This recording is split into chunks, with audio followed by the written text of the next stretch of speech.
Good morning, Raptor Freaks. Lexiats is here, and it's Tuesday morning, and we're doing a preview for the Bulls game tonight. The Raptors will play at 8 p.m. Eastern Time in the third game of the season against Chicago, and they've won both the games this year already. So we're kind of holding off a sweep tonight. We lost both the games by very close margins. They were kind of annoying, honestly, because we could have won either one of the games, and some of it was like Kobe White hits a big shot, or some other stuff happens, and all of a sudden the Bulls have won a game that I felt like the Raptors should have won. So there's kind of a payback for this team we're playing tonight for the two games we've already played them this year. Because I feel like, just like me, the team probably feels the same way, that the Bulls got away with beating us a couple times when they shouldn't have. So I expect the Raptors to come out there tonight with a certain level of trying to get back. Now, we're on the swing where we sit two guys and two guys are back. And well, we're on the IQ Yak night where Jakob Pertl and Emmanuel Quickly will be available tonight, but no RJ Barrett and no Oshai Abaji. So that's the flip right now. Two guys in, two guys out, but Scott plays every game. And this is actually, Philadelphia was obviously tanking, not trying. So sitting Yak on that game makes sense. Now playing against the Bulls tonight, having Jakob Pertl makes sense also, because in some ways the Bulls still have Vucevic, right? So the flip is masterfully done by the Raptors right now. The two guys that are sitting out alternating every single game. And the way I looked at it for the rest of the season, they could do this for the rest of the season on this pattern, and it would line up just right with having Yak for games that are more important than the other games. So it's really, really smart, the two-man on-off rotation of the Raptors at the end of the season right now. In fact, in some ways, I'm going to remember this just like kind of Kawhi's load management. It'll be always at the end of the 2025 year, there was a flip, two players back and forth, and it was Oshai and RJ and Jakob and IQ. So let's go look at the latest lineup news, and we got the ref report. Everything's all set up. We're back to normal, y'all. This ain't no April Fool's joke either. That's right.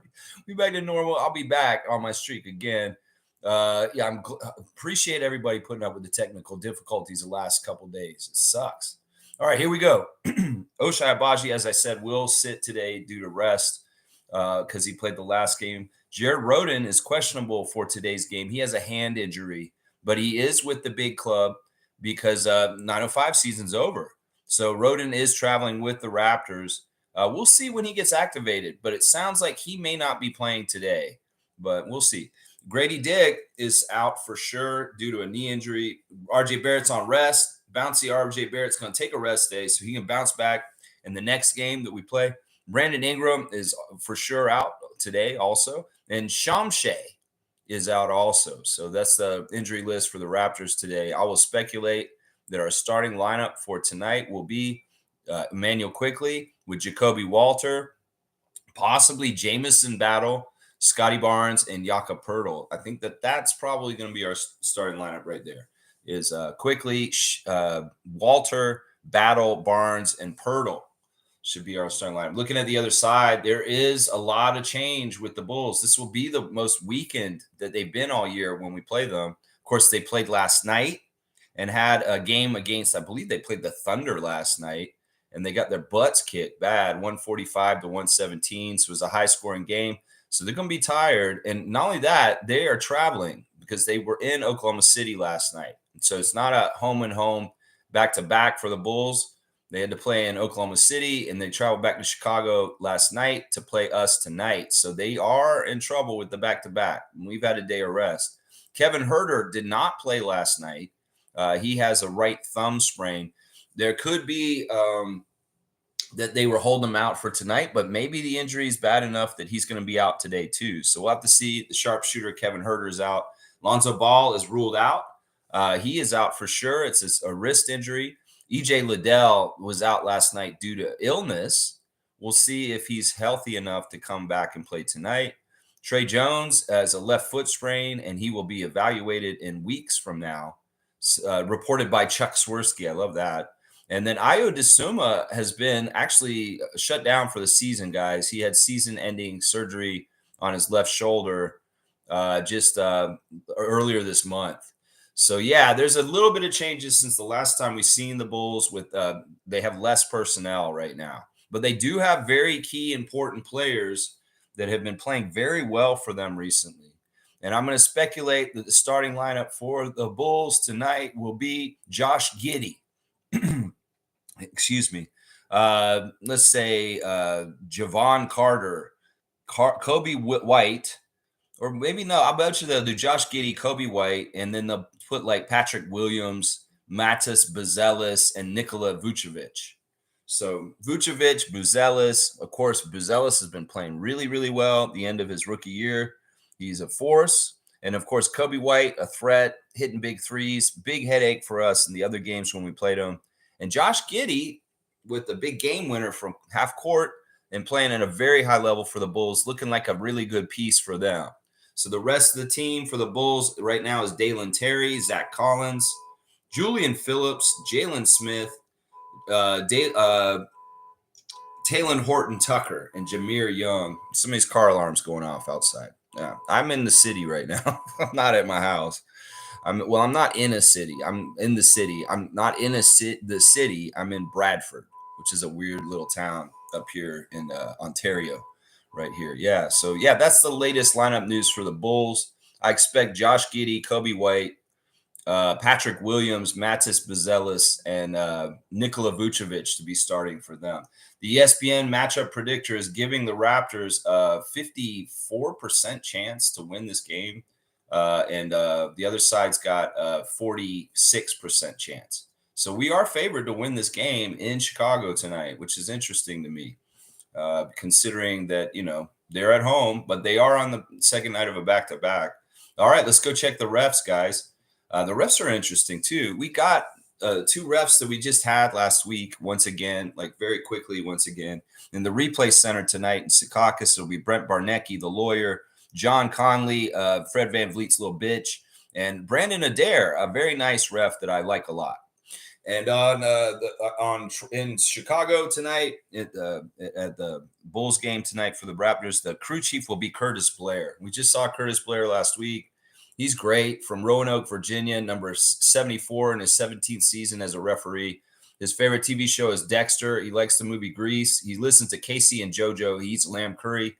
He most like to visit Brazil, and his hidden talent, he's a tennis player. Yeah, Curtis Blair graduated with a bachelor's degree in criminal justice from the University of Richmond, where he was a member of the 1991 basketball team that upset second-seeded Syracuse in the first round of the NCAA tournament. A little bit of March Madness action for Curtis Blair, guys. They upset Syracuse. I'm sure Leo Routens doesn't like this guy. And also, Curtis was selected in the NBA draft in 1992 in the second round by the Houston Rockets, just so y'all know. He played professionally in Australia, Austria, and Turkey, and never really made the NBA, guys. So, yeah, Curtis is awesome, man. He is the best ref for the Raptors today, the crew chief. Our record this year is 2-2 with him. We did win the last game he ref, which was last week. Our record overall in his career is 58% winning. And with the Bulls, he's winning 51%. So we have the advantage with the crew chief, Curtis Blair, statistically 58-51 for the Raptors with Curtis Blair, crew chief. Second ref was with Curtis, too, in the same game. Ray Acosta is going to be back with him. We've seen Ray a lot this year. This will be the 7th game he's refereed for the Raptors this year. Number 54 out of Elizabeth, New Jersey, in his 8th season. He likes Sopranos and Scarface. He listens to Michael Jackson. He likes that book, Rich Dad, Poor Dad. Anything Italian's good for him to eat. He watches Netflix. He wants to go to Maldives. His hidden talent is dancing. Yeah. Ray Acosta has spent 6 years as an NBA G League referee and working the All-Star Game and Finals in 2017. Off the court, Ray enjoys working out, traveling, going to the movies, and attending concerts. Yeah, Ray is even with us also this year. It's funny that the top two refs in this game both have 500 records with us. We've had Ray a lot this year. We're 3-3 with him this season. We did win the last game he ref. So yeah, and his overall winning percentage for the Raptors is 46%. But the Bulls are 36%. So it's a favor for the Raptors with second ref Ray Costa, 46-36 is the split with Ray. The third ref is somebody we have not seen a whole lot this year, but we have seen her, is Jenna Schroeder. She does not pronounce her name the same way as Dennis. So she's Jenna Schroeder, number 20 out of Flint, Michigan, in her sixth season of refereeing. She loves the show 30 Rock with Tracy Morgan. She likes the movie Dirty Dancing. She gets down at Bob Seger and the Silver Bullet Band. She'd most like to visit Australia. And she also has a bucket list to see Billy Joel, Eric Clapton, and the Rolling Stones in concert. Well, you better get to that, Jenna. You better get to that. That's right. As a Flint, Michigan native, Schroeder played college basketball at Oakland University from 2004 to 2005 and Saginaw Valley State University from 2005 to 2008. She graduated from Saginaw Valley State with a bachelor's degree in communication. That's interesting. So we got two former players on the ref staff today, as far as with Curtis Blair and Jenna Schroeder. Jenna has this will be the fifth game she's refed us this year. We are 1-3 with her. We've only won one out of the 4 games that she's already refed this year. Also, our win percentage in her career is 41%. While the Bulls are 47%. So that is the one ref that favors the Bulls tonight, Jenna Schroeder of Flint, Michigan. So there's your ref crew. Curtis Blair is awesome, man. Curtis Blair is a certified, bona fide Raptors freak, certified Czech, excellent referee. I really, really do feel good when I see a ref like Curtis Blair as the crew chief. So yeah, the refs are good. Refs are all right. Ray Acosta and Jenna Schroeder in some ways have been bad to the Raptors in recent years, but Curtis Blair is not, and Curtis Blair is in charge, and that's what matters. So there's your ref report. Hopefully you guys enjoyed it. So now let's go ahead and check in with you guys in the chat. Now I do know what today is, and I'm going to say something real quick. Trevor's words of wisdom right away. Commissioner J, thank you. I missed you, man. I miss doing this this time of the day right now because this is our time, 9:30 a.m. Raptor Freak stream. Let's go. That's right. Trevor J saying, hope you wake up this morning with love for life, love for others, and most importantly, love for yourself. Those are all very valid and important loves. Romantic love, sexual love, platonic love, love, familial love, brotherly love, sisterly love, everything love, it's important. And it's not the one that people forget about the most is the self-loves. Honestly, some people can be so selfless. I know it's rare these days, but there are some people that put everybody ahead of themselves and they suffer for it. So it's always a good reminder to tell people, practice self-love, practice giving yourself credit, practice giving yourself forgiveness, practice giving yourself the ability to be human. How about that? Thank you, Trevor J. I appreciate your comment. It's fantastic. What the world needs now is love, sweet love, more and more love every which way. And if you ain't spreading love, you spreading the opposite, you're a fucker and you deserve to die. That's what I say to that. Not everybody's perfect, but try to come back to the light side, dark sided people, and get back to love, because that is what God, the creator above, made us, intended us to do and be as vessels on this planet. So yeah, we get back with the big man upstairs. Seriously, Trevor J saying, "Happy game day. Bulls should be tired after Thunder run them out the Oklahoma City last." Yeah. I hope that we'll keep advantage of this. I'm sure we will. I mean, we've done such a good job of resting our players right now that they should be very fresh and playing very, very at a high level. I mean, we're resting guys left and right. I mean, even Scotty is not getting burned out playing every game because the minutes are limited. And a lot of times he's not playing in the most pressurized situations right now because he's not playing clutch moments. So it's an interesting time. And yes, the Bulls should be very tired tonight. Who knows what time they got back from Oklahoma City? I know it's not super far as a plane ride, but still just getting into the airport, getting on the plane, flying, getting off the plane, getting back to your house. It could be that they didn't get home till like 2 a.m. last night. And they may be a little tired, like Trevor's saying here. All right, Trevor's next comment is NBA announced 2 expansion teams will start the journey in 2027: the Las Vegas Jackpots and the New Orleans Voodoo. Hmm. Hmm. What is the date today? Where's the calendar? All right, where's my phone? Let's just say. Well, that says Tuesday, April the 1st on here.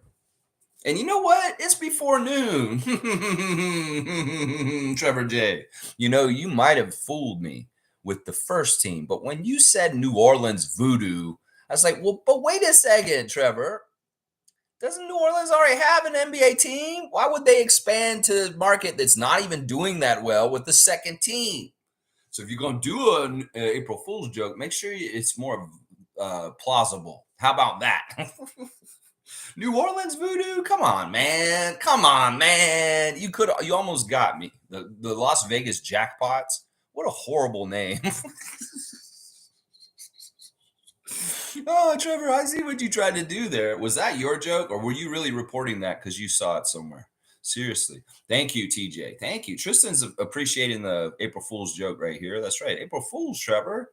What are you trying to do to me, New Orleans Voodoo? And you think they'd ever name a team Voodoo? They can't do that, man. Come on now. Tristan's saying are the Raps about to beat this playing team? I think so. I feel like they should. I don't want to get swept. Some ways, some of this is pride, right? We've got separation between us and the Spurs and the Nets and the Sixers. We're in our own little island in the standings, and it's not like this can fluctuate up or above too much with wins or losses. So in some ways, we're in a place where we can play freely and not worry about whether we have to lose or win or whatever. It's very free. So I would say this as a matter of pride, Scotty Barnes, RJ Barrett. Well, you're not playing. Scotty Barnes, Emmanuel Quickly, Yaka Pirtle. The Bulls beat y'all in 2 close games this season already that I feel like y'all should have won both of them. If you have personal pride, you want to stop a season sweep of y'all. Y'all swept the Sixers on Sunday. Do you want to get swept by the Bulls? That's what I would ask the Raptors right now. Do you want to get swept by the Bulls for this season? I don't think you do. So go out there and beat them on their home court. That's what I'm saying right there. Go beat them on their home court. That's what I'm saying, Tristan. I think, yeah, good God. Good God. Go beat them. That's right.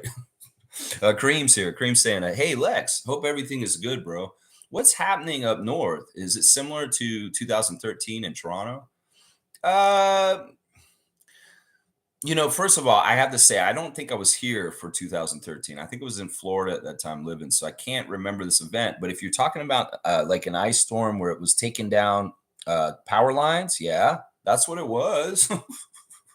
And the crazy thing was the settings for 0 degrees freezing rain were kind of from like 8 o'clock Saturday night all the way until like 24 hours of it, really. And that was why it was so devastating, is because it was sustained precipitation that came down as rain, but when it landed on stuff, it froze. And everything it landed on in my yard is a huge 100-foot tree. And with those trees, they got way down, and a lot of big limbs and branches and trees were just coming over and falling. And that's why everything got wiped out for power, because they took out all the power lines, the hydro stations, the transformers blew in my neighborhood. And it's going to take till Wednesday to put my power back on. And that's why I'm at an Airbnb right now. So I don't have power until Wednesday night at my house right now. So I'll be here again tonight, and I'll be here tomorrow morning back here again, just at least until we get this fixed. So yeah, that's what's up, Kareem. It was dangerous during the whole thing because there's just shit falling out of the sky for like 24 hours straight. Ice, big huge chunks of ice, big huge branches. If I had parked my truck in a certain spot in my yard, it would have been crushed, because there was a whole ton of limbs that just came down in one area in my driveway where I sometimes park. So I was glad I parked it up closer to the house, away from the trees. And yeah, it's been an ordeal, not having electricity, not having heat, and it being like around freezing, and also no water. Once the water pump ran out of water, I didn't have any water coming out of the faucet either, let alone the internet to do the show. So that's it. It's an inconvenience.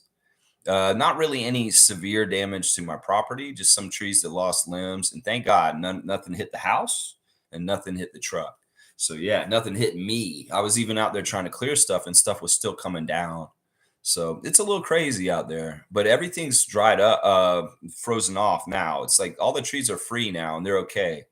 And it's like all melted off. So it's the danger and all that stuff's done. It's just it's taking so long for them to fix the hydro because it's really out like all over the place. Like that, I drove around and there was like lines on the road, like power lines down on the road, and they closed the road. And then there's like even street lights, like stoplights at certain intersections out in my neighborhood that are not working still. So there's a lot of getting back on the grid going on up here. That's what's up. Yeah. Nins is here. Good morning, Lex and Raptor Freak crew. Good morning to you, Nins. Always happy to see our guy holding it down on enemy lines in Philadelphia, the city of brotherly love. In some ways, Nins, I want to compare you to the great 20 second to none Boogie Williams because he's similar. He's like a Philadelphia guy, but he's a Raptors guy. And Alvin's so awesome, man. Alvin Williams is awesome, and so is Nins. I'm going to say that right now. And it was cool that Alvin and Vince got to call the game the other night in Philadelphia against a team that, well, they have some playoff history with, and Alvin has some personal history with too. Yeah, Trevor's saying NBA will be introducing the 4-point line next season. Really, Trevor? Wow. Okay. You think I'm a fish? You gonna hook, line, and sinker me? No, man. Come on now. I know what day it is. Come on. What time is it? What time is it? It's 9:36 on April the 1st. And I think, yeah, 4-point line next year. Okay, Trevor, sure. You have to come with better ones than that. Come on now. I know he's trying me today. Maybe he'll get one over me. We'll see. I'm on my toes, though. I knew what day it was. Come on now. You know, the world is already a joke enough and weird enough that April Fool's jokes don't need to happen. It's just the current situation is an April Fool's joke, honestly, as sad as that sounds. Kareem saying, Trevor, I heard the NBA will also award technical shots to coaches if the opposing coach draws a tech foul. Also, streaking will be allowed next season. This is great news for what your goals in life are, Kareem, to get me out there streaking at a Raptors game. Well, I guess I'll be able to do what you said I should do next season when it's legal to run out on the court naked in an NBA arena for full of family friendly entertainment. Yeah, that sounds like that's a real good idea. I like the stuff about the coaches shooting technical free throws. I think that's awesome. That actually does sound like kind of fun. Seriously. A lot of the coaches are former players, so they should be able to shoot them. And I know Darko can shoot. This is the crazy thing on the download Darko. Darko is a really good shooter, guys. Like I've heard about the stories about him in practice, and when he's shooting around, the players are like, "Wow, coach can shoot."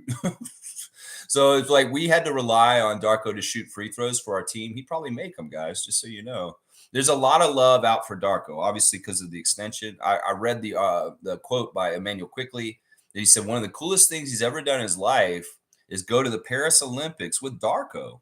Yeah, he said this recently that him and Darko went just the two of them. Nobody else went with them. And they sat at the Paris Olympics last summer and watched some of the basketball games together, just the two of them. And that is cool as hell. Seriously, you got to think about that.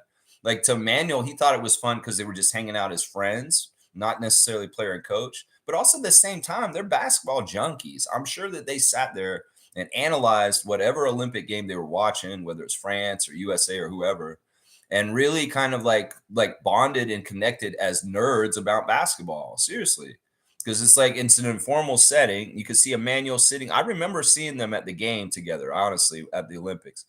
And you know, just they're there in a casual way. They're not there professionally for the Raptors. They're not there as a coach and a player. They're there as friends at the game, just kind of hanging out and watching it. And Emmanuel said that was one of the coolest experiences he's ever had to go to an Olympics game, a big Olympics game, which is big in itself, but then to share it with his coach. I'm telling you, that's team building, personal kind of bonding kind of stuff. And Darko's a brilliant man for making himself available to do activities like this with his players. I mean, that went a long way. I could tell why that would mean a lot to Emmanuel. Seriously, I can tell why that would mean a lot to him.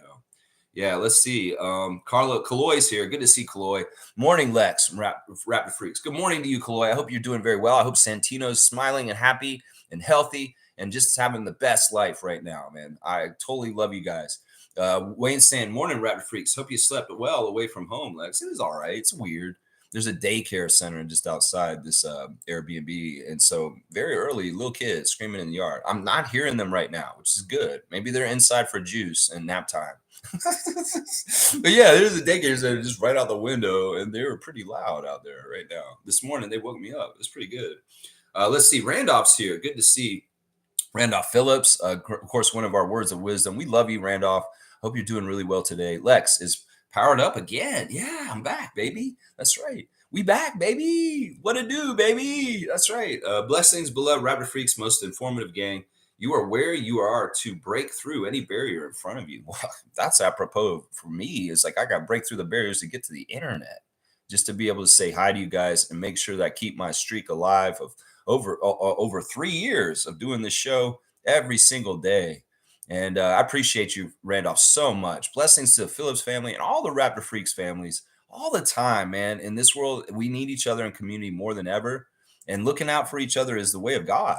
And that's something that will get us through anything. Trust me, guys. Kaz is here. Morning, everyone. Good morning, Kaz. Kaz, one of our 4 finalists in the Fantasy Raptors Freak Fantasy League. Man, Kaz, congratulations being one of the final 4. You got to beat MK now to get the finals and see which Saborin you're going to have to play.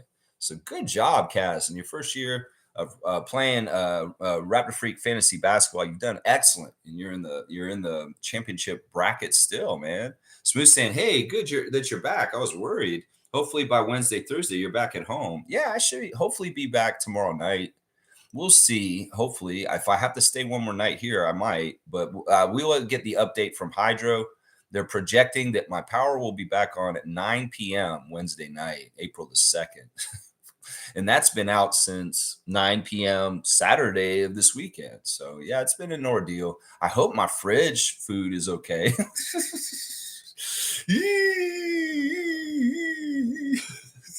Naka's saying they traded who? Man, you can't do that right now. First of all, Naka, if you're going to do an all April Fool's joke, you got to do it during trade season. Actually, this is really good that NBA trade season is not available during April Fool's Day. I mean, seriously, think about this. We had the Luka trade this year, and everybody thought that it was a April Fool's joke when it happened. What? Luka to the Lakers? No way. That can't be true. And well, it wasn't April, so it was true.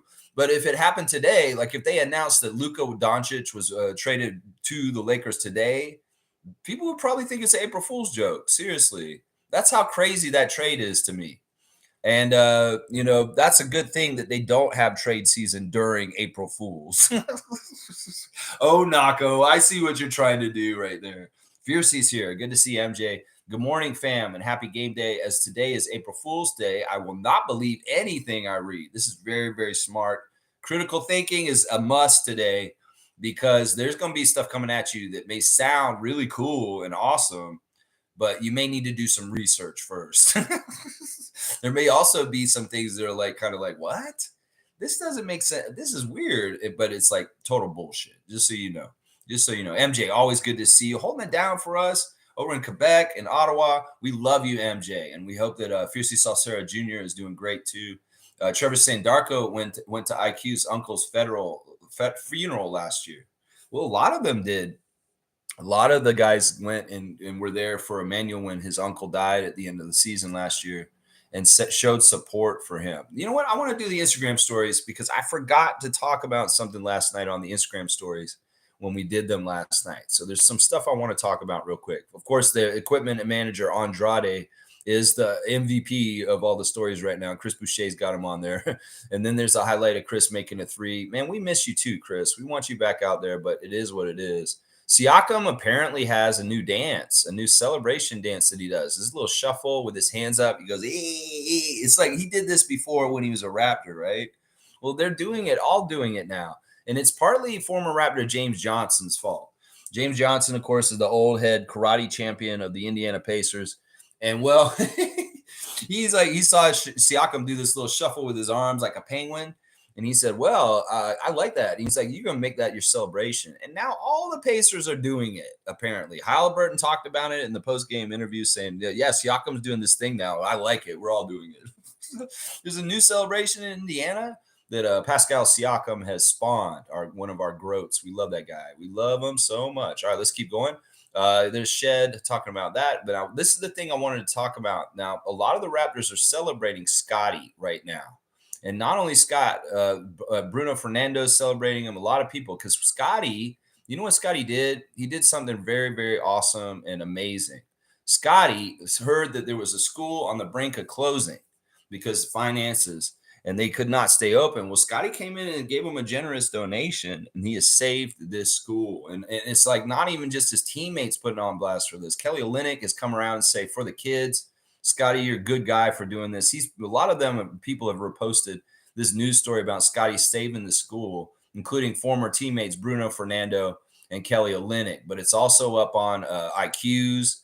A whole bunch of different people really, really appreciate Scotty doing something really, really great for education, saving a school, man. So yeah, that's something I wanted to note.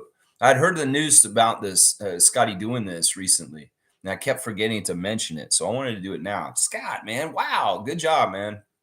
You're really coming out with some really, really good stuff lately with the things you've been doing, Scotty Barnes. We're proud of you, man, as our franchise face. That's right. That's right. Cass saying, Lex, how far is the room you're staying at from your house? It's about a half-hour drive, something like that. It's not too bad. I can get back to my house pretty easy from here. Fiercely saying, Pascal is inspirational. So is Scotty. Very wholesome. The kids matter. Education is key. So kudos. Yeah. That's the one thing I learned about Scott from hanging around with him in the Twitch family with Fiercey and Cool Cat and other people is Scotty really does like kids. And in some ways, he likes kids more than adults. Let's just say that. Like he doesn't mind being around kids in public, but sometimes he feels weird about adult fans or fans of the Raptors that try and talk to him because he's just like he feels insecure. So in some ways, Scotty can relate to the children better, and in some ways, also he just like trusts them and likes them better. So it just makes a whole lot of sense that he do something like this. He's just such a giving, amazing person, and obviously he's got so much money now.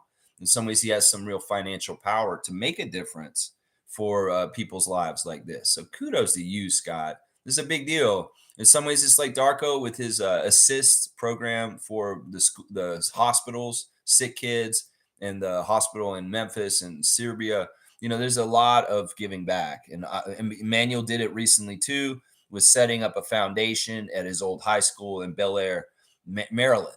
So there's a lot of this stuff going on around the Raptors, and some of it's not even put on blast. You wouldn't even know about it because it's not really publicly known.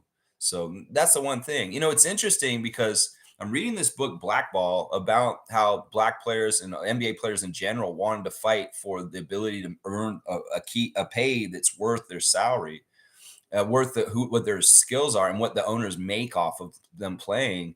And it really made me understand more and more why some of the stuff that happens in the press currently today happens, because it's really something they've done throughout history. Some of these players like Oscar Robertson, who was really, really good. The Big O was a triple double machine. He was paid like $6,000 for the year to play, and the owners were not giving him the percentage of what they were making off of him. Was not fair. So what happens is when these players get mad and they start complaining about how much they get paid, the press, because it's mostly white, turned on the players and kind of went on that these guys are just kind of greedy, that they already got money for playing a game, and they really weren't getting paid anything at all. And the owners were making so much money off of them. So in some ways, it makes me think about in the modern day press, whenever a player signs a huge contract and people start whining about it being so big and stuff like that, I'm going to be like, just shut the fuck up even more now.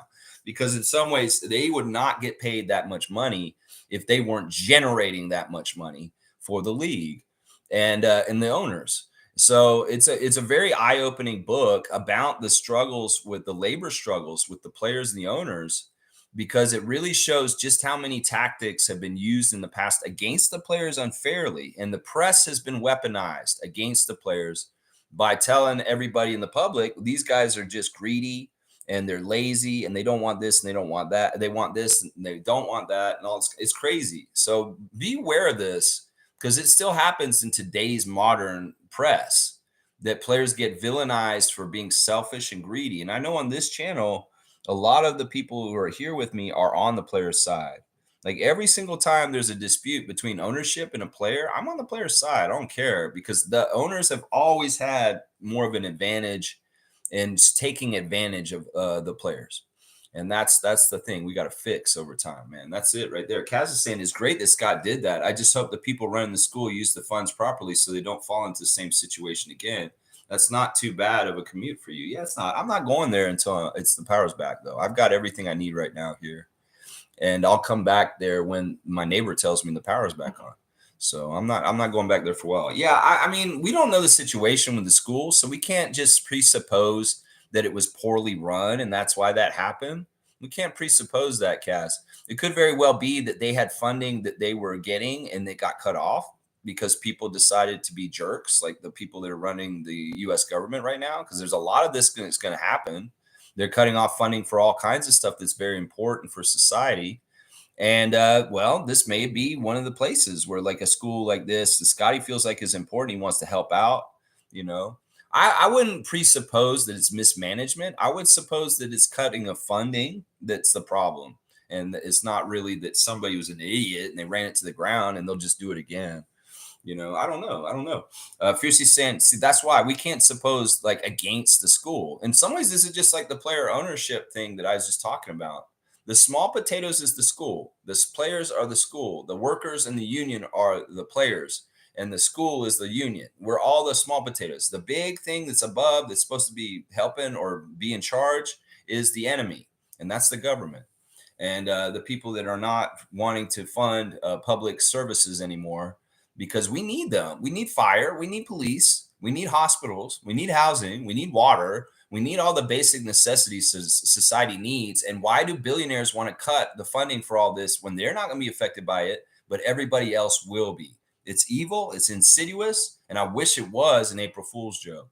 That's what I say right there. So I wouldn't blame the thing like the school first. I blame whoever was taking care of the school and they cut the funding on them first. That's probably more likely. Fiercely saying, serious question, fam. Is Dennis Schroeder the creator of the ice in his veins gesture when scoring threes? The whole Lakers did it at some point. I'm asking because now Pascal has similar influence. I think that is Dennis's things, the freeze. At least the word saying freeze. I don't know about pointing to the arm as him being the first one who ever did that, but he was the first one, I think, that coined the phrase freeze, the freeze. So I don't know. There's no real way to pinpoint this, Fiercely. I'm not going to get on the games and watch everything and look for the first time anybody ever did this. I mean, this is like a mannerism. So it's like really hard to just say who originated it, but it's known around Dennis. So I would say that's what matters is like whoever it's known for, and that's known around Dennis. So even if LeBron did it a little bit or whoever did it when they were on the Lakers together, Dennis is the one who's carried it forward, and he's the one who's synonymous with it. So I would say that the Siakam thing is just a goofy little thing like that. And we'll see if it sticks. Sometimes these things are very faddish and they don't have a long lifetime. We'll have to see. Let's see. Smooth saying, yeah, don't pocket the money themselves, but use it for its intended purpose. I'm sure there are safeguards in place that the school is going to be a school. Listen, you guys are thinking about this the wrong way. In some ways, this is the way that they're treating us with like bullshit. You guys don't fall for this shit. Don't think that the school is the criminal or the problem or the people that fucked up. Do you think Scotty's dumb enough to give money to people that are going to grift him? That's what I say to you right now. Seriously. You know what Scotty did? He probably saw the situation and he said, look, this place we could use a lot of money and it will help them to get back on their feet. But don't blame the school first. That's the wrong kind of mentality to have, is you're victim blaming in some ways. The school's the ones in trouble. So it's like if the woman's in trouble because she got sexually assaulted, you can blame her. So that's what I'm saying. This is a really bad way that they're training us to victim blame just unconsciously. And y'all need to be aware of that in your own thinking. Why would you first suppose that the school did something wrong and that's why they were in trouble? That's what I want y'all to ask yourselves. Because seriously, you don't know what happened. We don't know. And why would your first inkling to think, Kaz and Smooth, is that the school fucked up? Is Scotty a dumb guy? Do you think he's going to give money to people that are going to cheat him and not the money's not going to be effective for what he gave them? We don't even know how much he gave them, too. We don't know. We don't know. It's not disclosed the amount that he gave that school. He could have gave that school $10,000. He could have gave that school. I don't know how much he gave them. The details aren't there. I know y'all want to fill in the blanks, but don't fill in the blanks with thinking the school's at fault for this. It's more often than not, funding has been cut and that they are in trouble and they are a good service. Scotty would not invest in something that's not good for the community if it's like bullshit and failing. Y'all got to think about this. Seriously, think about this critically. And also, really search yourself. Why do you want to victim blame first about what's going on? The victim is the school, and y'all want to try and blame them for mismanaging their money. Why would Scotty give money to a place that's mismanaging money? None of that makes sense. We can critically think it out. Seriously, guys, critically think it out. Yeah, schools in general are underfunded. That's exactly right. It could very well be that the school has a personal connection to Scott in some sort of way. It could be that there's a family member or a very good friend that is involved in the school and they told him about it and he became aware of it. And he's like, no, I don't like this. I have the means and the ability financially to help them out and I'm going to do it. So I think that that's more likely. And it's more likely that the school does a very good service. I don't know why y'all are anti education. Schools are important and we need to be funding them. And I don't think that supposing, that the school is bad or they ran themselves to the ground, that's not good energy, guys. And I would say I would caution y'all need to think about things a little bit more clearly from the other side instead of victim blaming, because that's what that sounds like to me right there. The victim is the school. You're gonna, yeah. All right, let's keep going. Trevor's saying Wednesday Pistons versus Thunder is gonna be good. If they have any players to play, Trevor, seriously, it seems like the Pistons are going to be suspended for most of the rest of the season, honestly, with what happened this weekend with the Minnesota Timberwolves. I would guess that, Beef Stew's not going to be playing for that game and a couple other people. So it could very well be that, the Thunder are going to have an easy game because the Pistons are probably going to be missing half their starting lineup. So I don't know if that's going to be a good game. It could very well be the Thunder just gonna roll right over him. Garth Brooks. Kareem saying it fiercely. The ice vein Selly was from D'Angelo Russell when he played for the Lakers. The whole team just adapted to it. This was back when he got drafted in 2015 by the Lakers. I didn't ask Rock.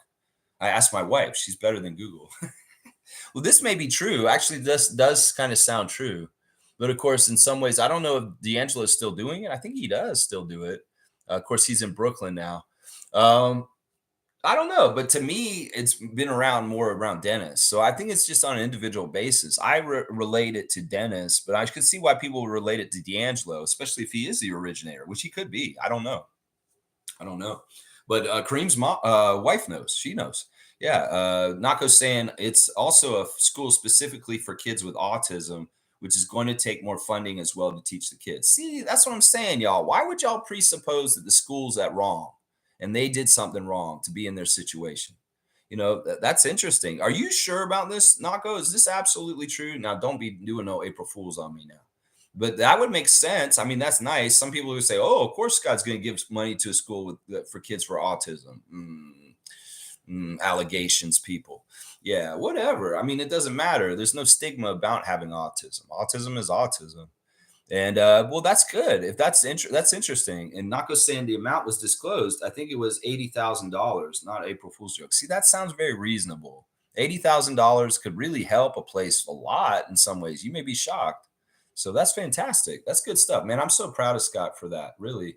Kareem's saying the Raptors at this point should just bottom out and let all the young guys get burned. We have the seventh best odds in the draft, but it can be jeopardized by the Spurs as we're only 3 games back. Yeah, some of the talking heads for us, Blake Murphy, Josh Lindbergh, are saying that the last game of the season against the Spurs in San Antonio could be very interesting, considering that we're very close to each other in the standings, and by then we could be very, very close, and that could be a determining game for draft position. The Spurs are kind of bottoming out and falling down, and we are kind of still kind of going along and winning, and there is a chance that we can meet by the end of the year, but we'll see. In some ways, I could see what you're saying happening with the Raptors. Like, we tighten up even more and we really lessen the minutes for our starters, and we play way, way more J Rooks and Orlando Robinson. So we'll have to see, Kareem. I know that Bobby, Masai, Darko, Scotty, everybody, like, not necessarily the players, but the front office are very much monitoring this and trying to think about this, even though they can rely on their skill. But they're going to try and game it to get the best situation as far as they can, even if they're not totally tanking. like everybody else. Fiercely saying, nice. Thanks, Kareem. Schools may unfortunately be in trouble when the costs to maintain are too high. Plumbing, utilities, infrastructure. Also, certain areas don't do well with fundraising activities to help out their school. Well, the whole thing is like with everybody. There's rising costs for everyone. This tariff shit is not going to help. And it's going to be harder and harder just to make ends meet in general. There's a war on every one of us by the billionaires right now. I told this last summer, and some people that used to be on this channel told me I was an asshole for talking about rich people. Rich people are actively trying to destroy this world right now by taking away any kind of public services for all of us and hoarding the money themselves. Honestly, Elon Musk is directing all kinds of funding to SpaceX, Tesla, and himself through the government that's supposed to be our tax money, that's supposed to go to our schools. So they're diverting everything from us to go to all of us. And this is our own tax money that they take from us. So they're basically stealing us from us. It's Robin Hood in reverse, y'all. This is the rich stealing from the poor on a mass scale to the level that we're going to have people dying, starving, and it's going to only get worse because these guys are in charge and they're doing it roughshod. Nobody's trying to stop them completely yet. We're trying to stop him. We're out with a movement. We're protesting at Tesla locations, but they're going to have to come and revolutionize. There may have to be a brutal coup, like where they fucking take these guys out by violence to stop the shit that's going on in the United States right now. It could very well be like Central America and Noriega kind of shit. Because, like, seriously, it's going to get so bad that so many people are going to die that the people are going to get so mad they're going to uprise against this shit. And this could happen within the next year or two, seriously, because it's going to get bad really soon right now. And forget about funding for schools. Worry about yourself with your own life, being able to just make ends meet. You need to be smart and smart with your money. You can't be extravagant and spending money in stupid ass ways because you're going to need it because things are going to go up in price and everybody's going to suffer for it. It's just inevitable right now with what is happening in the United States right now. So we need to be all ready. So don't even ask me why the school's not having money. We all don't have money right now because prices are going up like crazy because of a very, very irresponsible, dangerous, fucked up guy who's the president of the United States right now. And that's just the truth right there. That's the truth right there. Kareem saying, has someone created an NBA Jam? He's on fire, Selly? I don't know how you would do that. Would they be like, I don't know how you do that. Can you like have a little bit of fire up your sleeve like a magician and just like make the shot and then you throw a fireball out of your jersey somehow? I don't know. I don't know how you do that. How do you do that? That'd be crazy. That'd be really crazy. Fiercely saying, or the municipalities don't give grants as well, puts the school in precarious positions. Well, this is what I'm going to say. The United States is a little bit ahead of us with fascism, but we could be going that direction. And that's why this election this month is so important. You know, the conservatives government here, a conservative party wants to cut CBC. And CBC is public television up here. And it's one of the freest speeches of our country. Part of it is their anti-free speech. They're coming after people who are talking against Trump and Elon and putting them in jail. This is total fascism. This is Nazism. And people aren't waking up and seeing it fast enough. And some of them are all around it because they're fucking brainwashed into fucking thinking that this is good, what they're doing. It's not. And they're going to feel it themselves too at some point. And they're going to feel really fucking stupid for fucking supporting something that destroyed their own life. So we need to be understanding this, that in some ways we could go the way of the states more and more. If we are not smart in this federal election, we need to reject Pierre Poilievre. It's very, very, very crucial because he will do the same shit that they're doing down south because he'll fall in line with this fascist right-wing mentality because it's about money for billionaires. It's not about anybody else. It's about serving people like Loblaws and making sure that they have as much money and all the rest of us suffer and starve and die. In fact, they want us to die, guys. They want us to die. And this is the thing. You guys like having public health care here in Canada. You like having services, like our tax money goes to something. Well, if we're not smart in this next election, this could be very dangerous where we start losing all of our public stuff and we're still paying taxes the same way. We just don't get anything for it because it's all going into billionaires' pockets. And if you think I'm crazy for saying this, I'm not. I'm exactly on point and I'm exactly truthful on this. And a lot of other places are not telling the truth about this.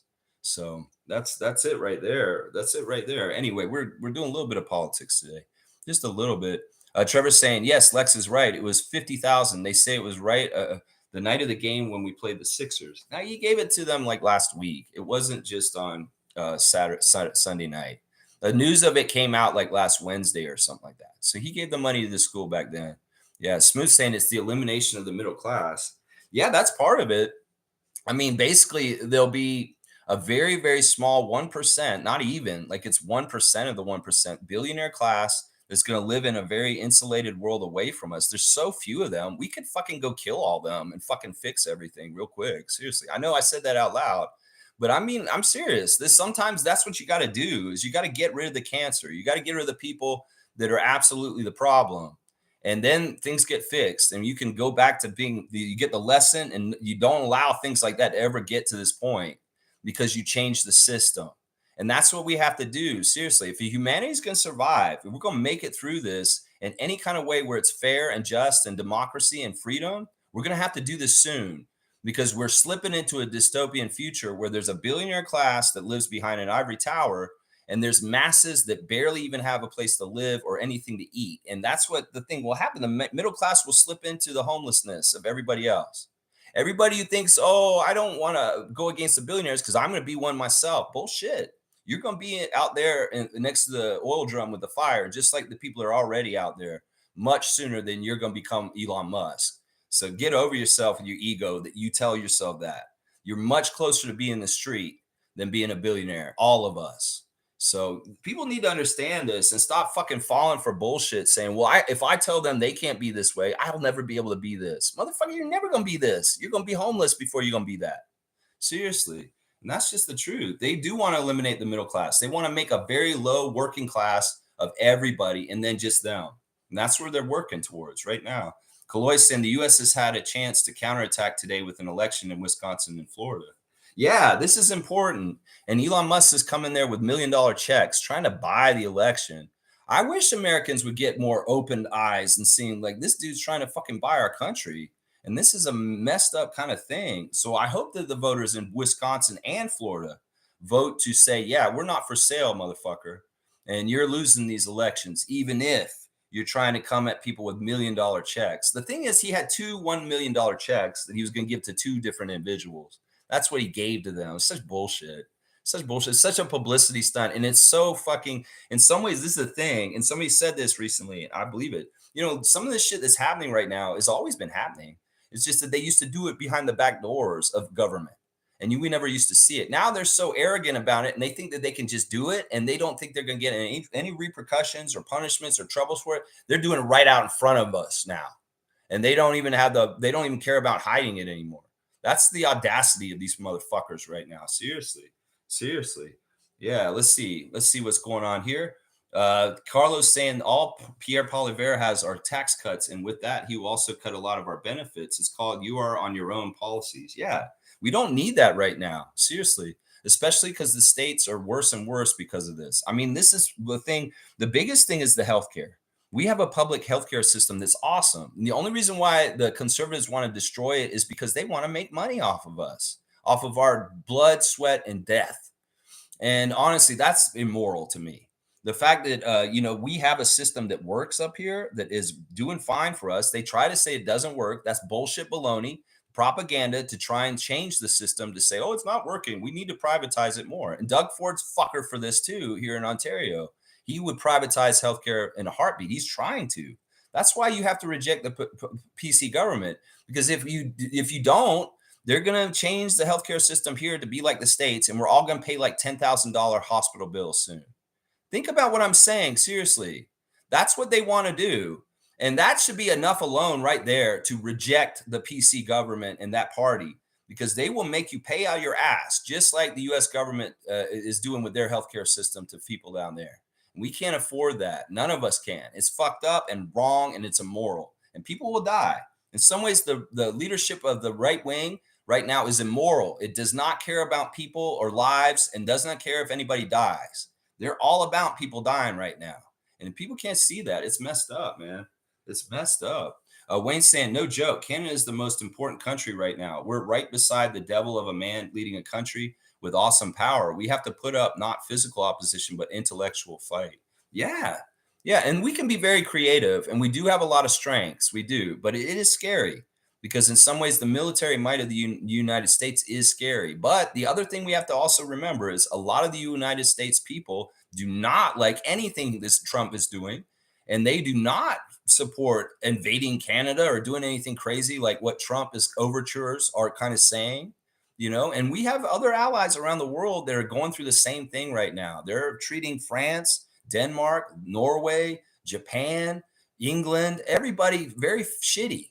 And this is on purpose. In some ways, they're trying to isolate themselves like Russia does. Everything that the US is doing right now is very much from things in the past of the USSR and Russia.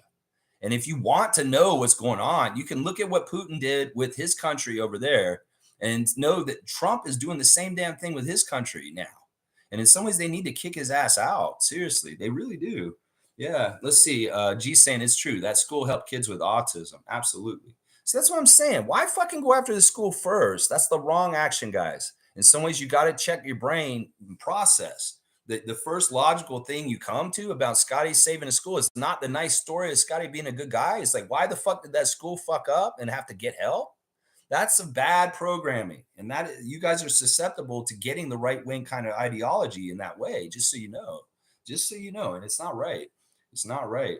Absolutely. Kareem saying Hooters filed for bankruptcy. I like how you put that in that way. I don't know how society even allowed this chain of restaurants to exist. Good riddance. I don't know. I'm not against Hooters. I thought it was an okay place. I used to eat at it all the time. It's.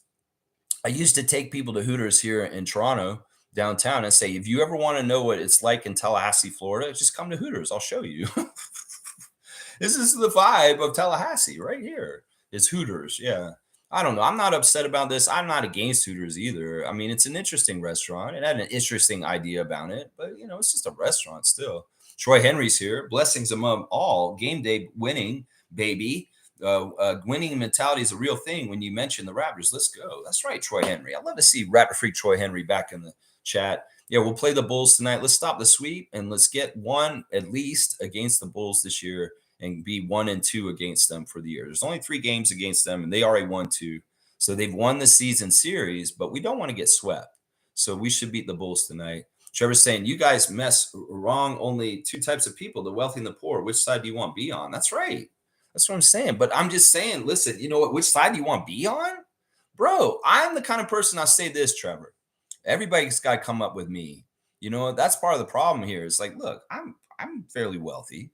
But my idea, my mentality is like, look, there's everybody out here. We're all together. We're a community. And we have to bring everybody up together. And that's the problem. If only some people are going up and elevating, I'm not liking that.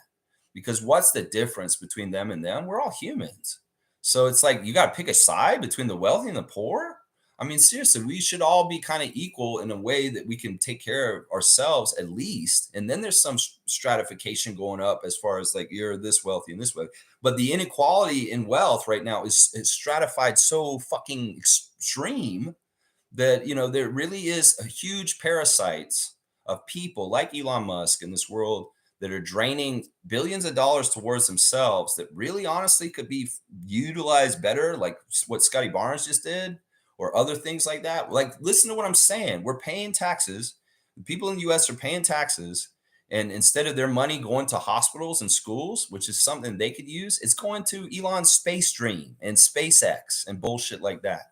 And because he's so close to Trump now, he's funneling billions of dollars towards himself to financially gain himself. Is there anything right about that, Trevor? And in some ways, I'm not sure if you're saying like we should all join the poor side, or if you choose wisely, you better choose the wealthy side. Or it's like, how do you choose that if you don't have any financial kind of thing going on, Trevor? It's real easy for somebody who hobnobs with celebrities and has money himself to say, oh, you got to choose a side. There's not options for people that are very, very poor in some ways. And that's why I'm saying we got to bring everybody up. And I'm not saying that, you can't be rich and you can't have more things than other people if you work hard. I'm saying there's a limit to this bullshit. And there needs to be some sort of like, there's a salary cap in the NBA. There needs to be a wealth cap as far as how much people can fucking actually have, because they don't need fucking $300 billion. They really fucking don't. Let's just put it that way. Yeah. Trevor's saying Canada can defend themselves. They have a lot of technology and creative weapons that nobody knows about. Canada's very undercover. I hope so. I know we do have one of the best air forces in the world. The Canada has some of the best snipers in the world. We have some really good shooters here. There are some underrated things, but some of it is just the numbers. It's like we don't have a very big population compared to the United States in some ways, but also in the same way, the U.S. has got all kinds of military obligations around the world already, and they're kind of stretched out all over the place. If there was any kind of weird shit that happened, it wouldn't be good for them. Trust me. Because, first of all, the place to look and compare this to is Afghanistan, which we went there with them to help them. And they so soon forget that Canada was their ally in helping with Afghanistan. Well, Afghanistan had a certain amount of Taliban fighters that were insurgents that fought against Canada and the United States. Hello, Americans. And, they didn't have anywhere the near the percentage of people that we have here. So if we did anything similar to Afghanistan and the Taliban fighting off forces that are not supposed to be here, it'd be on a bigger scale and it'd be over way more ground, a lot more territory. So it'd be really, really weird. What would be more likely is that they try and annex Southern Ontario and take it over as part of the United States, and they'd occupy us, just like Afghanistan. Now, does any Canadian want that? Does anybody want the U.S. Army in our fucking country watching us like we're a fucking prison camp? Because that's what's kind of scary about this. And that's why we need to reject the PC government. Because this shit, you guys think I'm crazy? I'm not. This is a reality that could possibly happen that's scary as fuck. And that's why, they won't take over all of Canada because it's not feasible. But they'll come in and take over the very populated Southern Ontario. That's probably what they'll do. Seriously. And in some ways, I'm like, fuck, I might move. Seriously. If they come to Ontario, I'll go somewhere else in Canada and fucking hide somewhere or live somewhere else and fight them from there because it may be too close to the fight for me as far as what I want to do. I'm just saying, man. Troy Henry's saying it's just crazy what Americans are doing to other countries and threatening Jamaica to cut ties with China, and they don't. People will be stripped of their visa and stop the import and exports. Well, the other thing is they're taking people from the streets right now in their own country with no legal recourse. They took a man from Maryland that had a Hispanic name, and he was a legal American citizen, and they thought he was legal, so they sent him back to El Salvador, and they left him there. And now they found out they made a mistake. But now the U.S. government's saying we can't do anything because you're in the El Salvador court system, and our hands are tied. So they fucked up. They sent that man away, even though he was a legal citizen. They're really not doing things smart. They're making a lot of mistakes, and a lot of innocent people are being hurt left and right. Like I told the story recently of my friend Paul Tan, who was mistaken for somebody else and spent a month in jail in Minnesota because they thought he was somebody else. So there's a lot of this going on right now. That's why people are saying don't go to the US, because you could end up being just thrown in jail all of a sudden. And another new rule they have that Trump made is if you do come to the US from Canada, you have to report in with the government every couple weeks if you're going to be there for a month. Like they want to keep tabs on you and make sure they know what you're doing while you're there, even more so. So it's very totalitarian and very dictatorship. And if you speak out against Israel, they are going to throw you in jail right now. Some people are just writing term papers for Palestine, and they're showing up their house and they're taking them away to prison. It's crazy. Seriously, this is not democracy. This is fascism. This is the latest flavor of Nazism. And we should be fucking very worried. And everybody around the world needs to unite and fight against this together. And the great thing is we have a lot of great countries that are on our side. They're going to stand with us. And the crazy thing is you can see China being on our side all of a sudden, and that will really even things out right there. It may end up being USA and Russia against everybody very soon, guys. Very, very soon. And that means Ukraine and all the EU and, South America, along with Mexico. Mexico's just as riled up as we are right now. And they have a lot of nationalistic pride from Mexico right now down there too. So it's a scary, stupid situation where a madman basically got the handle of a very, very important country in the world. And it's something where we all need to be ready for this shit, Carlos saying, yeah, it's fucking scary to look Hispanic right now in the US. Yeah, if you look Hispanic, if you have a Hispanic name even, they may just see you on print. You may not even look Hispanic, and they may be coming to fuck with you. And yeah, they're started at a certain part of the list, and like this is the same playbook that the Nazis used. They used the Jews first, and they came after Jewish people. But they came after gay people too. They came after all kinds of different people. I bet you if you're a black person in Nazi Germany, you got fucked with too, right? So in the United States, they're starting with the immigrants and the Hispanics and also the trans. But who's next after that? That's what they say. They come for them first. Who they coming for after that? And it's somebody like if you're just politically leaning left and you have liberal ideas and democratic ideas, they may be coming for people like me at some point, just because I speak a truth and I know what's right and wrong, but they want to snuff that candle out so that there's nobody out there telling the truth or being somebody that's actually like opening their eyes and aware and smart. In some ways, they want everybody dumb. They don't want anybody smart, thinking about it all like critically, like I am, because they're so much easier to control when they're just stupid sheep. And that's why he dismantled the Department of Education in the last week in the United States. Does that sound smart? He's going to cut the whole Department of Education for the whole damn country. Does that sound smart? Seriously, it's crazy, man. Yeah, and a lot of the Latin vote went to Trump. Yeah, they're idiots. They got duped. They got duped. Just like the people, everybody who voted for that. That's why I'm saying I'm warning now. Don't vote for PP in the fucking PC government because that is the same dupe as people that voted for Trump last year. I'm telling you right now. And I'm just trying to warn everybody ahead of time. They don't listen to me and they do something stupid or this election is rigged already and some bullshit happens. Well, it's going to happen. But I'm trying to be a voice of reason and warning be ahead of time. And this is why it's so important that we all vote. Everybody, it's like if you are brainwashed people, they're going to vote for a PC party, you're idiots. Anybody who's for Trump, you're an idiot. Second, people that are apathetic and say they're both the same, they suck. I'm not going to vote anyway. You're an idiot because you have a chance to try and help, but you're going to sit on the sidelines and be one of the high percentage of people that don't vote in Canadian elections. You're a fucking idiot because you may fucking really regret it in the years to come when you see the changes that happen. You sit on your ass, you don't do anything about it, somebody's going to fuck things up then. And that's what I'm saying. This is so important. So the only way to be is fighting the shit. If you're not actively fighting it somehow, whether speaking out like I am right now or putting your vote in or protesting or doing something, you're not helping things. You're just sidelining and you're just going through your everyday life. So everybody should be looking for places where they can help in this worldwide crisis that we're in right now. And every little thing can add up and help. Just trust me. Me distributing information and talking freely and open like this in a critical way is a part of helping it because y'all hear a little bit of it and maybe y'all go and talk to the next person and it goes around and passes around and more people talk about it. But this is really, really important. We need to raise the alarm and we need to be vigilant and we need to be smart because this is a very, very scary time we're going towards right now. If we don't try and start fixing things faster and doing things right. Reggie's saying, didn't El Salvador get money from the U.S. for taking people back? There's all kinds of screwy rackets going on and moral rackets where people make money off of public prisons right now. You know, people in the United States has a prison for profit system. So all along, they've been disgusting and gross, making money off arresting people and sometimes on charges that are just made up, that aren't even really valid or anything. People get screwed all the time. They didn't do anything wrong, really. And if somebody else that looked different than them did the same damn thing, they wouldn't get the same justice.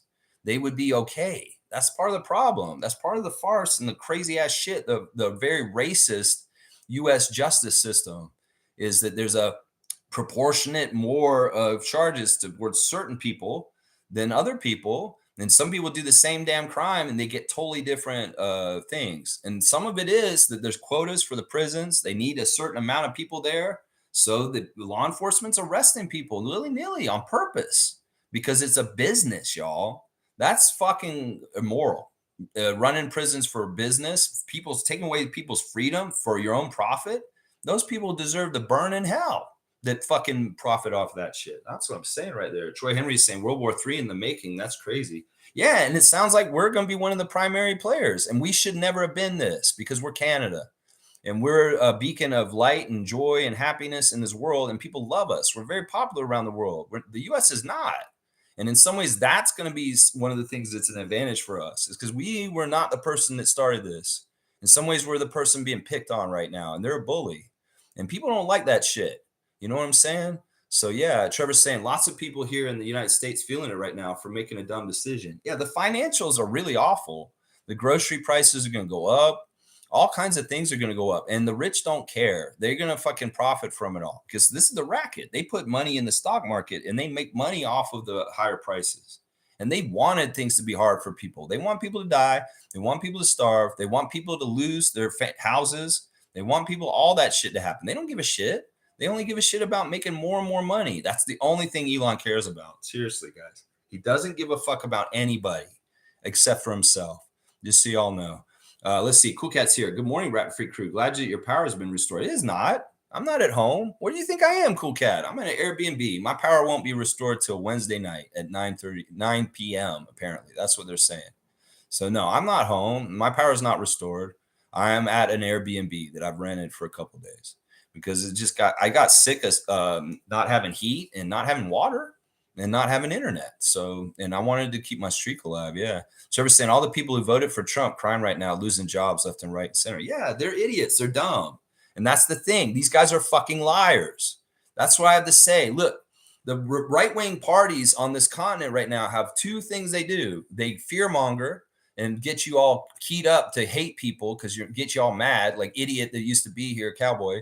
Because that's the problem. He's brainwashed with fear because he's afraid of trans. He's afraid of this. He's afraid of that. They made them afraid. Oh no.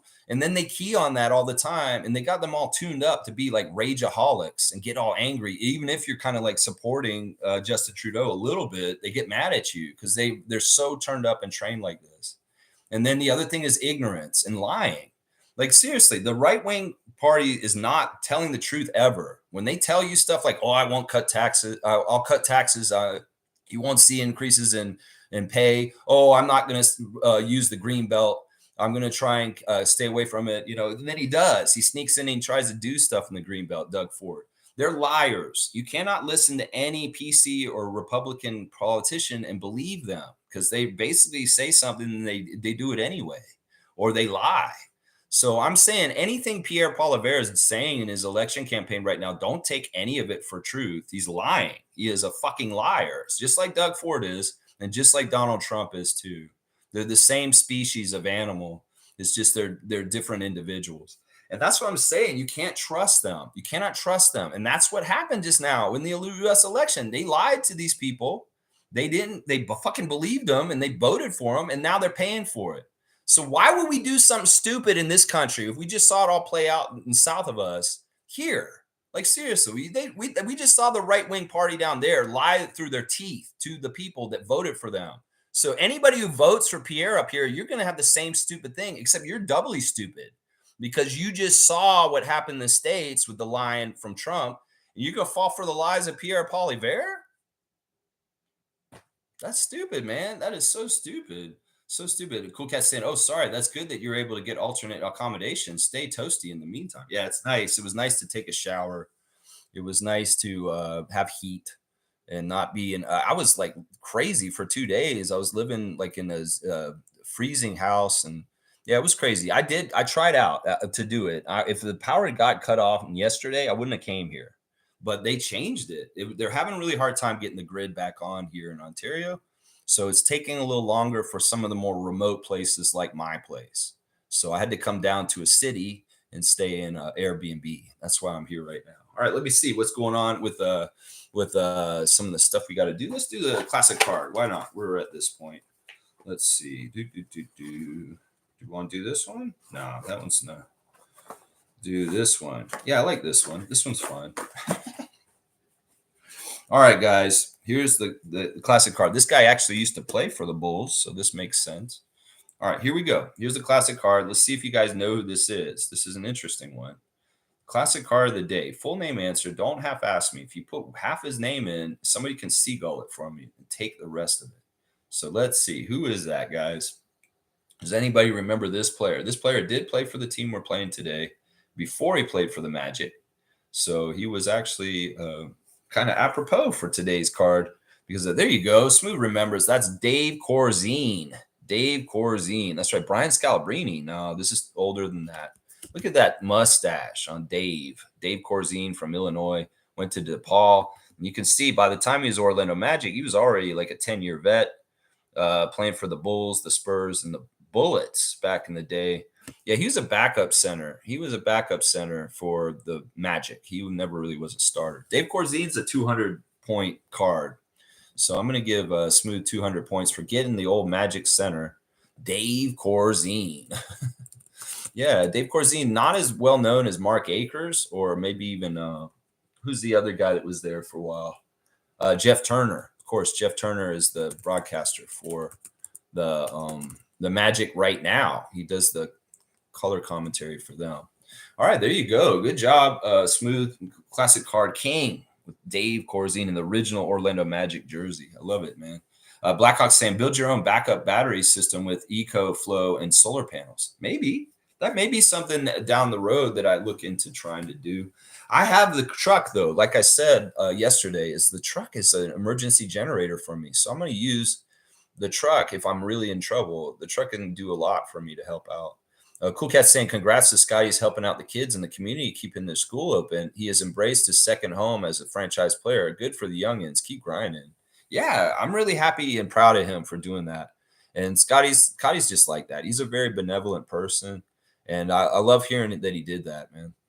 Trevor's saying Trump's trying to use psychology on Canadians. He'd rather work with liberals just to get you not to vote for liberals so you can vote for the other party. That's what he wants in power. Yeah, there's a little bit of like he's trying to confuse the system, confuse it. First of all, this is true. The things that he says are mirrored by the things that Pierre says. The ad that the liberals have put out where they're echoing each other, that's just the damn truth. They have the same platform. So it's like, all right, hello, Canada. You can't see that the version of Trump up here is Pierre. And this is the thing. Trump's trying to distance from him to try and help him. He's trying to say, I don't know who this Pierre guy is. He's no friend of mine. I wish he was more on my side and he liked me. That's lies, y'all. Can't you understand when you're getting duped? Can't you understand when Trump is lying to you? He absolutely loves Pierre Poilievre. And he absolutely wants Pierre Poilievre. And him coming out publicly and saying, I don't know who he is, and I wish he was more of a fan of mine, and Poilievre on his own, of course he can't act like he likes Trump or wants to be like Trump to our faces because he understands right now he has to be like, oh, I'm for pro-Canada. We're for keeping Canada strong. Bullshit, man. That is a lie. That is a lie. Trust me on this. I have very good intuition. I have foreshadow. I'm an empath, and I can see the future to a degree. And that's part of the reason why y'all should listen to me. And that's part of the reason why I do a good job with predicting things for the Raptors.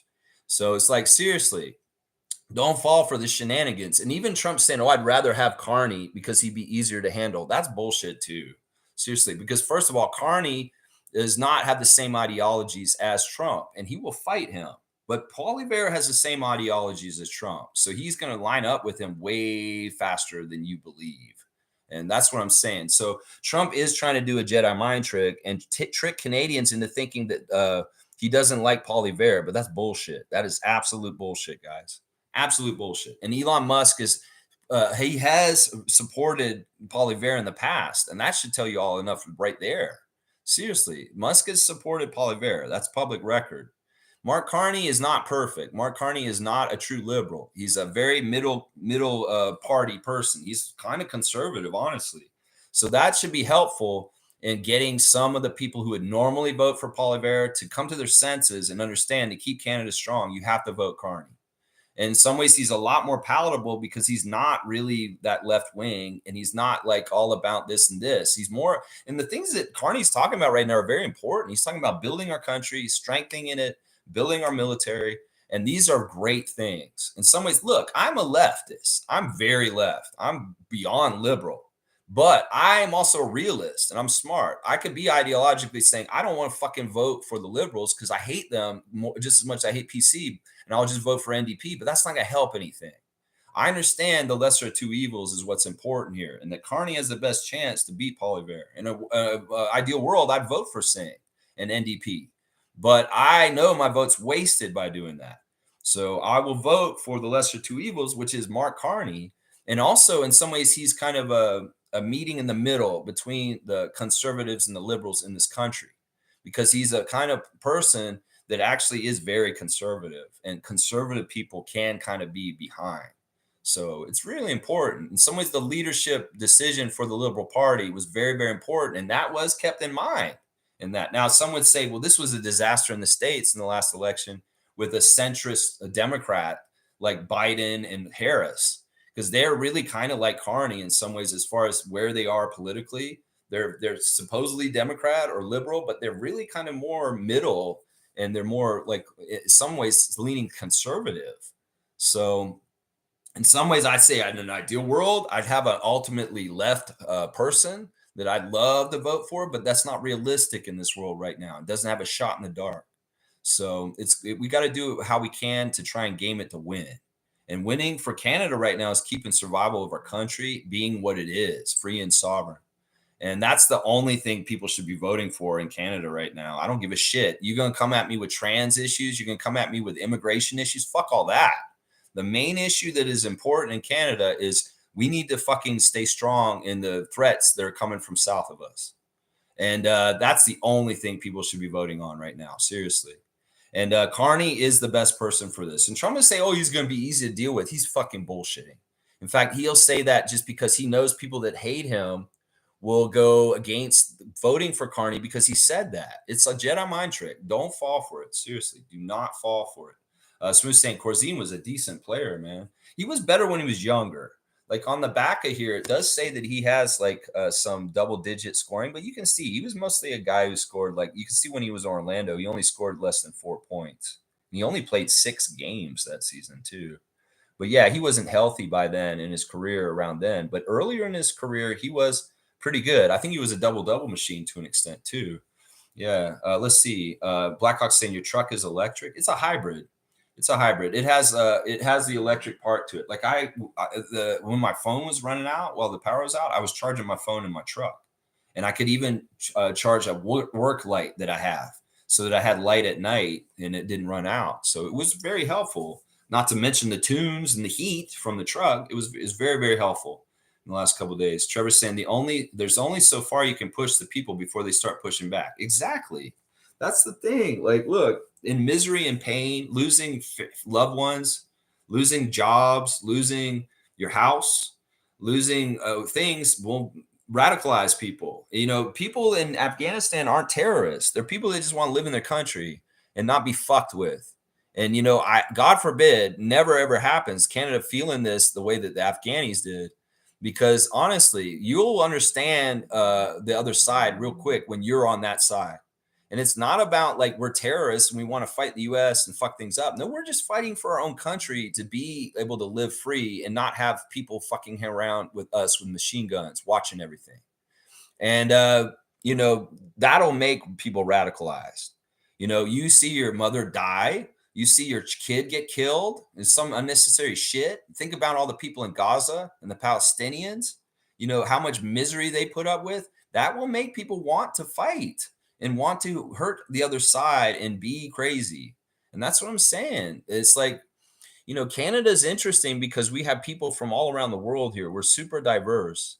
And we also have a lot of rural people that have guns that live out in the middle of nowhere that if people come to their property, they will fucking shoot them. So there's all kinds of good booby traps all over this country with people that do not want to be fucked with.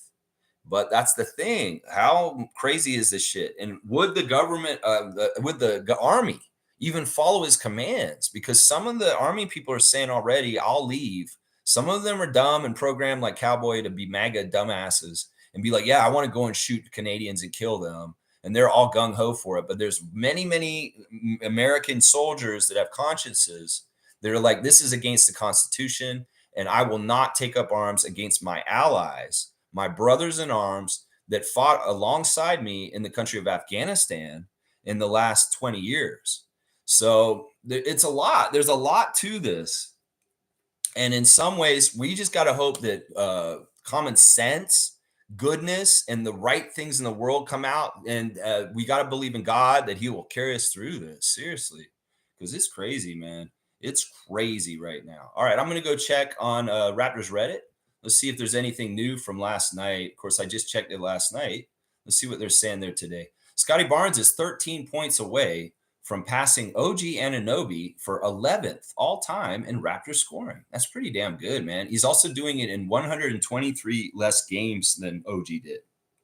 So that's fantastic, man. So Wow. And they're also saying that by the end of next season, if he's healthy next year, Scotty could be the 8th leading scorer in Raptors history by the end of next season, guys. Crazy, crazy good. Crazy, crazy good. Here's somebody saying Masai's big brain move when the Raptors had the first pick of the 2025 draft. And in the first pick of the 2025 draft, the Toronto Raptors select Common Moliak from Duke University. And then people are saying, what the fuck? Like, instead of taking Cooper, like, we get the first pick, and instead of taking Cooper Flag, we go ahead and take his teammate. I don't know, man. This is kind of, yeah, that's shit posting for sure. That's shit posting there. All right, let's see. And this guy's saying, don't forget Ulrich Shamshay. This guy's saying, obviously his game is rough, but he's clearly shown upside and is a fast learner. My point is, making the post, however, was not to analyze his game, which is really an impossible task at this point, but to remind everyone he's not even 19 and a half years old yet. He was born December 30th, 2005. So he's the youngest person in his class. Yeah, we know that Ulrich has a very promising future as a prospect in the NBA. So yeah, there's Raptors Reddit check-in. Let me just see if there's any news on the Blue Skies first thing in the morning. Nothing I've seen there. This is interesting though. Kurt Keeks of TSN Sports stats head is saying that, fun fact, Oklahoma City is 28-1 against the Eastern Conference this season, clinching the best interconference record in NBA history. So they did it. They did it. The Oklahoma City Thunder has beaten all the teams in the East, and their record is 28-1 against the East, and that is the best interconference record ever in the history of the NBA. The old record was 27-3 by the Lakers in 2000 with Shaq and Kobe. But now it's the new record with SGA and Lou Dort, 28-1 against the Eastern Conference this season. That's fantastic, man. Happy birthday to 2 birthdays today. First of all, we got the great point guard out of St. John's, the New York point guard, former coach of the Golden State Warriors, Mark Jackson. It's his birthday today, and he's actually 60 years old today. So happy 60th birthday, Mark Jackson, of the former New York Knicks, Toronto Raptors, Indiana Pacers guard. And also, we got to say a happy birthday to our championship assistant coach from Italy, our guy Sergio Scariolo. It's his birthday today also, and he is not that much older than Mark Jackson. He is 64 today. So happy 64th birthday to Sergio, our coach of Spain and the Italian assistant coach from our championship team. We love you, Sergio. He is awesome. So happy birthday to them. Yeah, awesome. Yeah, so there's the 2 birthdays for today. All right, let me see. I guess I'll do the rundown and we'll get out of here. It's right around an hour and a half again. That's pretty good.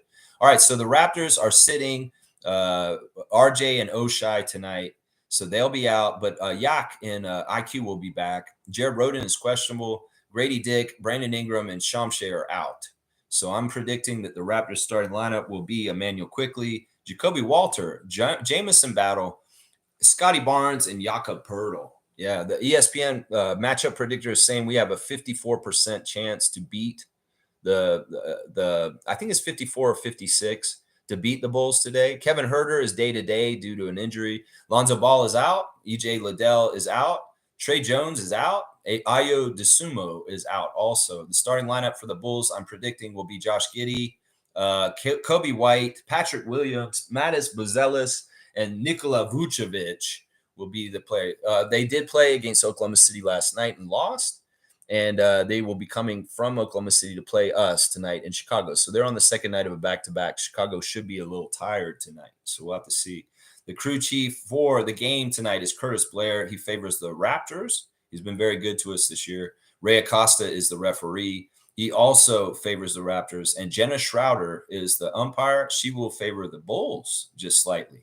Yeah, so that's the crew for the refs tonight. Let's see what else is on my tabs that I need to do real quick. I did the Instagram stories. Nothing really that interesting on ESPN's front page.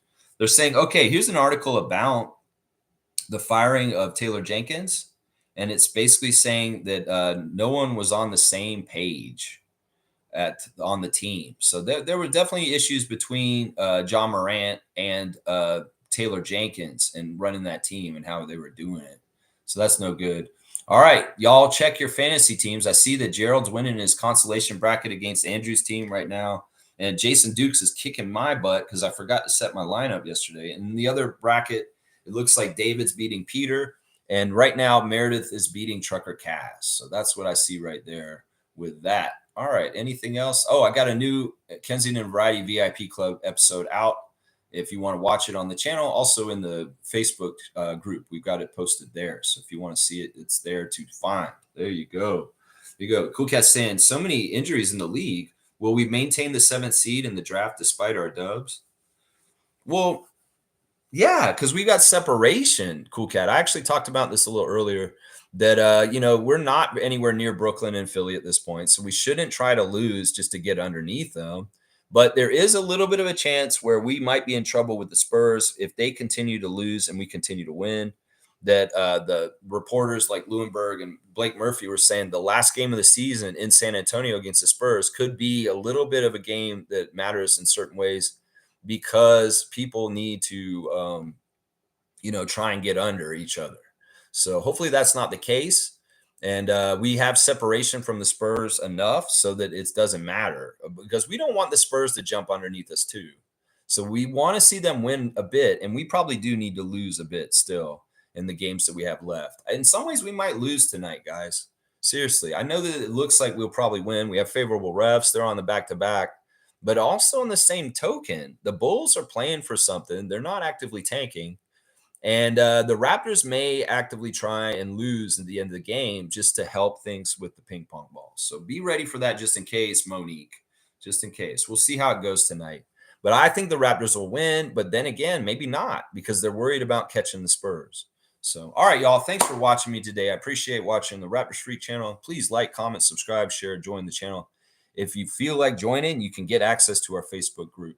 God willing, to keep this country free and sovereign, true north, strong and free, and also keep everybody having human rights and just ability to be humans and have freedom and democracy around the world. Democracy is under fire because the beacon of democracy is turning on its own system and turning into a dictatorship, and it's scary as fuck. And in some ways, the rest of the world needs to band up together against it and be ready for anything, honestly, because it's like kind of like toddler holding a gun in a preschool right now. There's a toddler sitting in a preschool room with a lot of other kids in the room that are innocent and just trying to be there. And that kid has a gun and he's waving around, and it's very dangerous. And that's the United States. So yeah, this is not a good situation, and hopefully things could get better. I wish it was an April Fool's joke, honestly. All right, y'all. I appreciate everybody. I'll see y'all tomorrow bright and early back here again, at least for one more morning at the Airbnb. All right, let's go Raptors. And yeah, I hope you guys have a great day. Let's beat the Bulls. I'm all about it. Stop the sweep. I do not want to get swept by the Bulls today. That's right. Let's go Raptors.